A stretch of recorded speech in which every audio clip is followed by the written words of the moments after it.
Hey, it's your boy Surge Dragon, and welcome back to another edition of a Heavens Monsters podcast. I ended up doing this a little late, but let's go ahead and do this with the two buddies of mine. We got Chris Petrie. Too sweet. And Andre Mitchell. Yo. We're going to do a speed run here and get these opinions from my fellow brethren here. So we're going to cover NXT on the 24th. As well as Smackdown Live and 205 Live on the 26th. So let's run it through. Starting with NXT, we start out the night with a interesting cutscene. Between earlier today, we had Cameron Grimes shouting, "Look what Damian Priest did to himself again." Honestly, considered what we saw last time with him seeing Damian Priest's car, we know for a fact it was Cameron Grimes who cut his tires, two of his tires on his left, on his driver's seat, on his left side of the vehicle. So now we know for a fact that he jumped him at his vehicle, and the aftermath shows that most likely what he did is when he was trying to get out of the car, he ran at him and forced all his body weight onto the car, to crushing Cameron Grimes' torso and ribs. Because when they came out, his ribs were all covered up. He was scheduled to fight in the starting matchup. Cameron Grimes and Damian Priest would have their match starting right after that. The match would end with the medical personnel having to check up on Damian Priest, and taking advantage of that would be Cameron Grimes with two curve stomps, one of which was devastatingly outside the ring, hanging over the ring itself, the side of the ramp. Cameron Grimes would throw him in and hit him with the second cave in, which is a double stomp into the chest, gets the job done, and pinning Damian Priest. Your thoughts on that, Chris?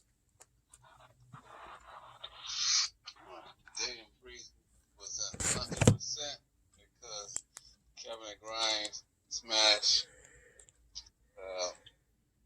Damian Priest for the door, and he got the victory because Damian Priest wasn't 100%. Your thoughts, Andre, on that? It was alright so far.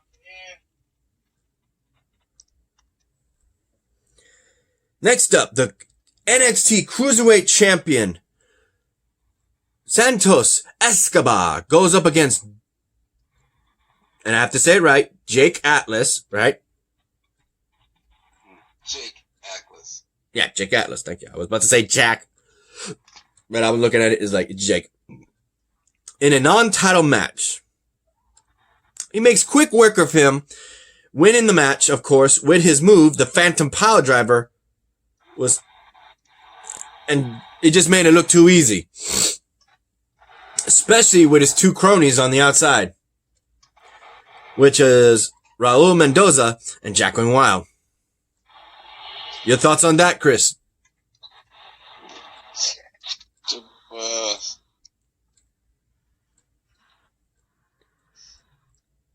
Too bad with Jake Atlas. He couldn't focus because of two people in ringside. In the end, the Cruiserweight Champion got the job done. Not to mention, there was something that happened. I don't know if we covered this on last week or it did happen this week, where Drake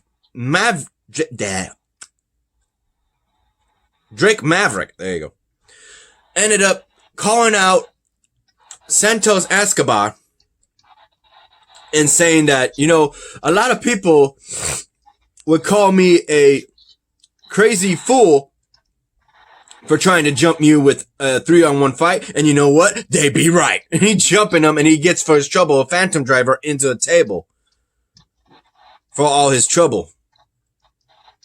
So, how do you feel about that? I don't think we covered that. Do you remember?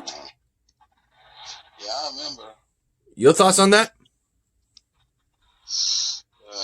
He wanted, he wanted revenge for what happened to him. They almost injured his neck. The table with the concrete. Oh yeah. Your thoughts, Andre? It's alright so far. I mean, kind of crazy, you know. True on that. Next, we have Dakota Kai and Raquel Gonzalez going up against Kaden Carter and Cassie Canzora? What?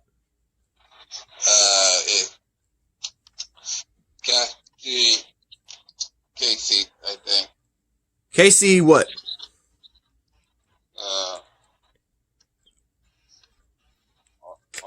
Catanzora? It's out of my pronunciation range here.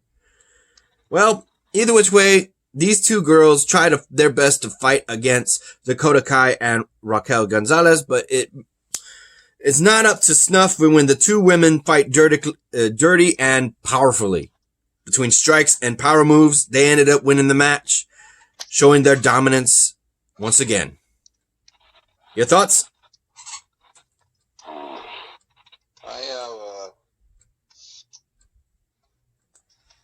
I have no comment against Dakota Kai and Gonzalez. Your thoughts, Andre? It was a good match. I wanted to see Sergio and that get beat up, but other than that, it was a good match. Ha ha. Next, we have the match requested by Bronson Reed against Kirian Cross. In this match, Kirian Cross comes in hard. Boston Reed shows some power, but it's like it didn't do anything to him. And he comes in, gives him the, what do you call it? The Dunk of Doom? What the hell? He gives him the cross jacket and makes him tap out and ultimately pass out. Your thoughts, Chris? Bronson Reed became another victim of Kirian Cross. Your thoughts, Andre? I don't know, man. No comment. Next, Rhea Ripley goes up against Aaliyah. With her cleaned up manager now, Robert Stone, looking to try and make a better example of himself finally. With finally a new client, he takes on Rhea Ripley, who threw his ass in the garbage because he was mouthing off, saying that you missed an opportunity, but he's willing to give another chance. She shows that her thoughts on that offer by throwing him into the garbage den. I'm like, okay, how many times are we going to steal stuff from freaking Dr. Britt Baker from AEW? What the hell? And ultimately, she takes offense to that, and that's how this match happened. But Rhea Ripley made a quick work out of it, even with Robert Stone trying to get the distraction. Nope. Later on, we get Robert Stone and Aaliyah talking with general manager Rhea Ripley on FaceTime, asking for another match. And he says, you want it? You'll get it. And he says, but this time it'll be 2-on-1. And he's like, I can't fight. Oh, yes, you can. He's like, oh, okay. But if you do this, if Rhea Ripley loses, she's got to join the Robert Stone brand. He's like, I can't do that. I can't speak on behalf of Rhea Ripley. And she's right there, right behind him, leaning on his shoulder. And she says, hey, Rhea. Oh, hello, love. How you doing? You just make this match happen, okay? I agree to it. All right, then. Yeah, next week, it'll be you two versus Rhea. And it's like, with those terms, will Rhea Ripley end up losing dirty-handedly and join the rubber stand brand? Or will she win and show her dominance to both male and female competitor on a 2-on-1 situation? We'll have to wait and see. Your thoughts, Chris?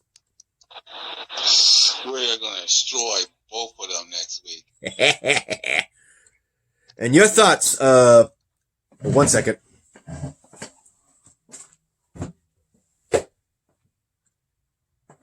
Did I get it? Yeah, I got it. Woo! Ooh, I popped my finger. Ouch. I did that. Ow, I pressed it and popped it. That's not good. That's gonna hurt later. Sorry, I had a bug in my room. I had to kill it. Okay. You were saying, Chris? I just said we're going to destroy both of them. Aaliyah and Robert Stone. And your thoughts, Andre? I hope Rhea Ripley wins and kicks some butt. Next up, we have a freaking match that was surprise even for Roderick Strong. During their little cameo, issuing the fact of conquering his fears of being in the trunk, thanks to Dexter Lumis, Roderick Strong, sorry, I said Stone. Yeah, got Stone on the brain right now. Roderick Strong and his other buddies from the Undisputed Era would help him conquer his fear of the back of the inside the trunk of a car. But then they go and say they're going to conquer another fear right away, and that's have a match with Dexter Lumis. And he's like, wait, what? What? And he's like, he's ready for it. So the match could go on, and even with all the members, including, I think his name is Kyle O'Reilly, right? Right, Chris? Or am I saying it wrong? No, Bobby Fish. Bobby Fish? Just Bobby Fish? Yeah. Oh, I thought all the members of Undisputed Era showed up. Let's see. Kyle O'Reilly didn't stay home. So it was just for that cameo then? Yeah. Alright. I would think they were all out there, but I guess it was just Bobby Fish then. Thank you. In which case, with Bobby Fish in his corner, that's why I want to be corrected. I didn't want to say that they were all out there and be wrong. So, thank you. Dexter Lumis would be in the ring just taking shot after shot after shot from Roderick Strong, and it would end up being a win for Roderick Strong due to a countout of Roderick Strong not wanting to deal with him. Once he just started to run, Bobby Fish is just questioning him like, where are you going? And he does not see Dexter Lumis just creepy crawling up to him while sliding his legs, and he puts him in a choke lock, and Bobby Fish is trying his damnness it's called torture artist. He's called a torture artist. I'm looking right here. Okay. Dexter Lumis' submission move, the, choker move is called the torture artist, and he is putting it on Bobby Fish, and he is tripping now. He's like, get away from me. He's running. Yeah. In the famous words of your favorite, wrestler's theme music, that he don't want none. He don't want none of Dexter Lumis. He don't want none. How you feel about that, Chris? Funny. And your thoughts, Andre? Go ahead. Continue, Chris. Continue. Dexter Lumis going to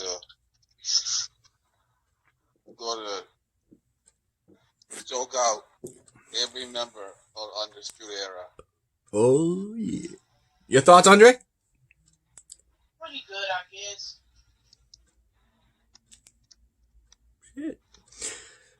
Would you want to fight somebody that creepy? Andre? Yeah, I would. Yeah, you say that now, and then you got this guy looking at you, staring at you like a freak. I'll still beat him up there, yo. You be the one that's gonna chicken out, man. Nah, not really. I'd be looking at him like a freak right back. If anything, ask T-Money. He'll tell you I'm looking at him like that, messing with him. He's like, no, don't do that. Yeah. Anyway, moving on to the main event for the North American title in a triple threat match. Keith Lee defending the title against Johnny Gargano and Finn Balor. It was said that courtesy of Finn Balor being in this match by T-Money, that after such a long period of time that NXT finally beat AEW for a second time after so many other times that AEW has been owning them in the records, that NXT got the ratings and beat them for a second time. Thanks to this match. So in this match, these three would just go all out. It was an A+ match. Especially knowing that the way it was won, nobody can say anything. Nobody. Mr. Limitless himself took on Johnny Gargano and hit him with his signature move. And right when Finn Balor tried to hit him with the coup de grace, he got out of the way and Johnny Gargano got all of it. He stands up waiting for him to turn around so he can't say he shot him from the behind. He looked at Finn Balor, grabbed him and hit him with the same finishing move and pinned Finn Balor in the middle of the ring to retain his title and move on to next week against Adam Cole, babies. Take all champion versus champion match. So and Adam Cole comes out to say it too, that next week he's taking everything. And Keith Lee is just looking at him saying, nah, I am. So between Keith Lee and Adam Cole, next week we're going to see who takes both titles. Plain and simple. Your thoughts on that, Chris? I hope Keith Lee win and grab the NXT championship, and then you have both championship around your shoulders. Oh yeah. What about you, Andre? I hope Chris Lee wins and kicks some butt. Chris Lee? You mean Keith Lee? Yeah, you know what I mean, Sergio. Yeah, I'm just saying. So everybody's hoping for Keith Lee to become the X Division champion, as well as the North American champion. Oh, we're going to have Mr. Limitless 2 belts. All right. So that was it for NXT. Did I miss anything, Chris? Please refresh my memory.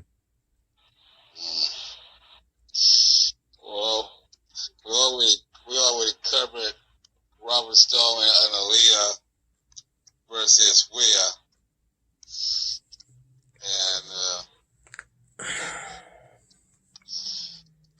And we already covered next week Cole versus Keith Lee, champion versus champion, winners take all. Hell yeah. But that's it. There's nothing else to cover. Good. With that said, let's go ahead and shout out to the boys. A shout out to our fellow brethrens of the Heavens Monsters podcast. A shout out to Xavier Hill, Mike Henry, Andre Mitchell here. A link to their YouTube channels will be in the descriptions down below, as always. And a remaining shout out to Chris Petrie, T-Money, Renee, Farrell, and Andre. So let's move on to Smackdown. We start the night, and I had to... Oh, shoot. I don't even think... No, it's right here. Oh, so it legit, yeah. A scheduled match between the Intercontinental Champion AJ Styles and Drew Gulak. I guess it's going to be postponed because it was supposed to happen tonight, but guess not. Courtesy of the fact of what happened and the last episode of The Undertaker's Last Ride documentary. He said flat out he retired. I even got a shout out from my dad on Facebook pointing that out. He sent me 2 links that were mentioned on Facebook on that. I was like, oh, snap. I gotta watch that. I still haven't, but I will soon. I promise you. I will watch that soon. So because of that, SmackDown is straight up made a a whole episode honoring the dead man, the Undertaker. In which case, that would be the start of the show, where we saw all the wrestlers in the era, including the tag team champions as well as the Universal Champion up front on this ramp, saying, "Thank you, Taker," and all the people in the Performance Center behind the plexiglass. Or Texiglass, whatever you call it. So that would be the beginning of the show, in which case the first match of the night is a fatal four-way between Nikki Cross, Alexa Bliss, Daniel Brooke, and Lacey Evans. With, of course, the uninvited guests of the SmackDown 2 belts, Bayley and Sasha Banks, in which case even Michael Cole's calling them the golden role models, and they're saying, don't call us that. Don't call us that. I guess they don't want a compliment like that. So this match would ensue, in which case you heard in the commentary that Bayley and Sasha Banks were chewing out Nikki Cross and Alexa Bliss for saying that they're supposed to be best friends, but they're fighting each other. They said they would never even bother to put a headlock or a smack against each other. Like, they wouldn't do that. So in the end, thanks to Lacey Evans quickly giving Daniel Brooke the woman's right, Nikki Cross rolls her in for a schoolgirl pin, like schoolboy, but it's schoolgirl. Let's be not sexist here. In which case, boom. Nikki Cross is number one contender to fight Bayley for her SmackDown Women's Championship at Extreme Rules on July 19th. Your thoughts, Chris? Nikki Cross versus Bayley for the SmackDown Championship at the Extreme Rules. That would be great. Yeah, but I want to go.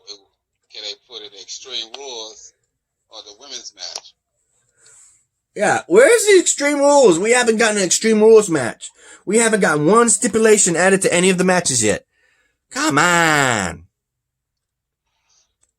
Your thoughts, Andre? It would be a great match to see Bayley take on Nikki Cross. Nikki Cross. But I kind of like both of them anyway, so I don't know.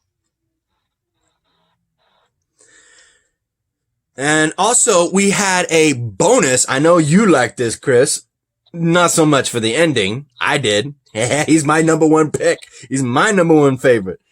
We would have a recap of full-on showing of the match between AJ Styles versus The Undertaker at WrestleMania 36 that just happened a few months prior, being the last actual match The Undertaker ever was in, along with a unique panel throughout the night getting their thoughts on The Undertaker and how he showcased that character and wanted to keep being that character for so many years and not tarnish it whatsoever. To have that dedication, you just couldn't fathom doing that 24/7 like he did. As soon as he leaves his house, he's The Undertaker. He's not entering the arena to be Undertaker. He is Undertaker when he is around other people, behind, outside closed doors. So, yeah. That was interesting. We had names like John Cena, Mick Foley, Triple H, Shawn Michaels. We had Bret the Hitman Hart. We had Stone Cold Steve Austin. We had Edge. We had Batista. We had so many of them. And it was just good to hear all those things. And yeah, after we saw that match, we saw Baron Corbin mouthing off saying that it's because of people like Undertaker that keep bringing up their names that people like him are more superior to people like The Undertaker. And Jeff Hardy came out and started kicking his ass because he was, how you say, a beat up student of The Undertaker. And on the backstage, we would hear Jeff Hardy say this. If there was a WWE Mount Rushmore, Undertaker would be on that mountain 4 times. Hey, there he is. What's up, Mikey? Too damn busy. You were doing chores? Yeah. Yeah, I was doing chores too, bro. That's why we're doing it late. You should have done around 6 or 7. I know, but that's when I actually started mowing the yard. Sorry to say. I saw your new Xfinity X1 box. Yeah. We already covered NXT, so we're on the Smackdown part. We covered the Fatal 4-Way match, and we're just now talking about what Baron Corbin said and Jeff Hardy said about Mount Rushmore in WWE, and all 4 of them should be The Undertaker 4 times over. I would say Undertaker would be 1, and another one would probably be Hulk Hogan,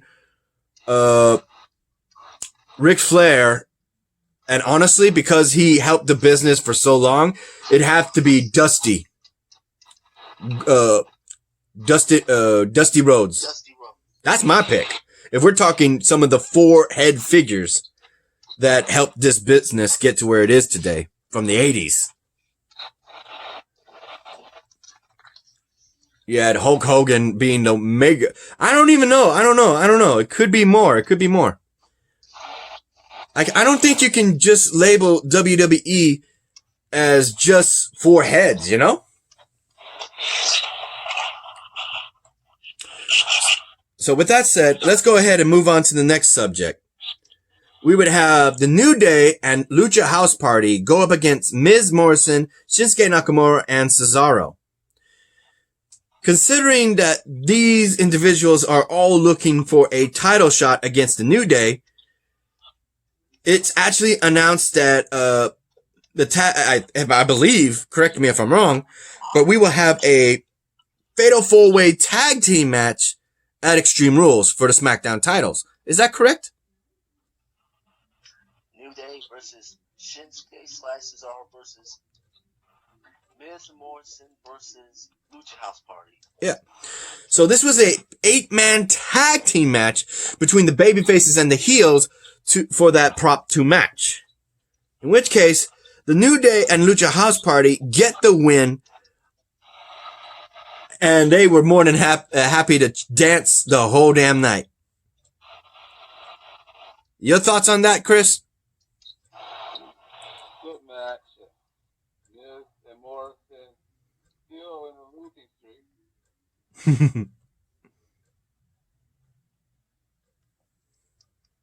You, Mikey? I'm just glad the New Day and the Lucha House Party picked up the victory. You, Andre? I'm glad Lucha Under Party won, you know. Next up, we have Jeff Hardy going up against King Corbin. In this match, it would be, I thought it was a lumberjack match, right? No. It was just straight up because everybody was pissed about what King Corbin said. Yeah, even the women were out there cheering on Jeff Hardy for this match, including the Universal Champion.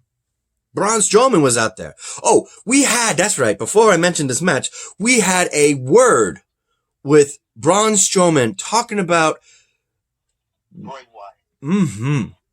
And his days when he was working with him. He mentioned this interesting story where a water moccasin would actually bite the face, and they're venomous. They could kill you. And he bit the face of Bray Wyatt multiple times, and he was just laughing, not even killing over. He said that is when he realized he saw the face of evil. And he did the work of evil. And the truth is, he liked it. And he was laughing just like Bray Wyatt. And he said that if Bray Wyatt come this Extreme Rules, that's when this match will happen. He is going to unleash that evil once again on the one who founded and led them that road. Woo! Your thoughts on that, Mikey? I just want this Bray Wyatt Braun Strowman rivalry to end. You, Chris? Well, You're not the only one. I wanted the end. And then Braun Strowman can move on to a next challenger. You, Andre? All right, so far, yes. Now back on to Jeff Hardy versus King Corbin in what looked like a lumberjack match, but it was just a standard match prior to what Mikey just said. And it was just all the fans of The Undertaker that are WWE superstars today supporting Jeff Hardy and hoping that he would win. Ultimately, though, Jeff Hardy did get to win with a twist of fate and a swanton bomb, and then Baron Corbin, sore loser, of course, goes and tries to get the drop on Jeff Hardy, but Big E ain't gonna have none of it. He goes and beats him up and then gives him the big ending, and then Jeff Hardy calls up the United States Universal Champion Braun Strowman. He gives him a running power slam, and then they call up the original bro. Yeah, Matt Riddle, and he freaking swanton bombs into that shit. And then they're all in the corner of Jeff Hardy's on the rope, and they're all saying, "Thank you, Taker." And you see Jeff Hardy doing the one knee kneel with hand risen stance of The Undertaker. We even saw Baron Corbin doing that, mocking The Undertaker, while Jeff Hardy was honoring The Undertaker. That was a good scene. I'm not going to lie. That was a good scene, honoring The Undertaker that night on his full retirement. That was... Mike, hey, Chris, can I get a too sweet? Too sweet. There you go. With that said, what are your thoughts on that, Mikey? How dare that bastard King Corbin? He got his just dues. Oh, by the way, I hope our other Terrence, not our teammate, but the other Terrence, Prince Terrence, that is. That's his favorite. I hope he was watching. I don't know if he was. That's a question. Yep. But like I said, it was a very emotional Smackdown. Pay tribute to The Undertaker. It was a very emotional episode. Oh, yeah. Your thoughts on that, Andre? Alright, I guess. I don't know. Crazy. Your thoughts, Chris? I'm glad Jeff Hardy beat King Corbin, and all the superstars came out and beat the hell out of King Corbin with his disrespect. With that said, let's move on to the only match that occurred on 205 Live. It would be a match between Tony Nese and Isaiah Swerve Scott. This match would last about give or take 20 minutes, since the show was 24 minutes long. So I wanted to say it almost lasted 30 minutes, but not necessarily if you're not including the theme song, as well as the fact of the entrance that those two displayed. So with that said, 20-minute match, and these guys definitely left it all in the ring. Ultimately, it would end in Isaiah Swerve Scott's victory, because Tony Nese was getting so upset that he couldn't put Isaiah Swerve Scott down. It was the fact that he actually was going to use a chair, but the referee told him not to. He listened, and when he tried to get in the ring, his foot got pulled in. He got super kicked. He got curve stomped. He got pulled in and then got freaking curve stomped from the top of the rope. It was said here that is 1, 2, 3, his domination against the former Cruiserweight champion was successful.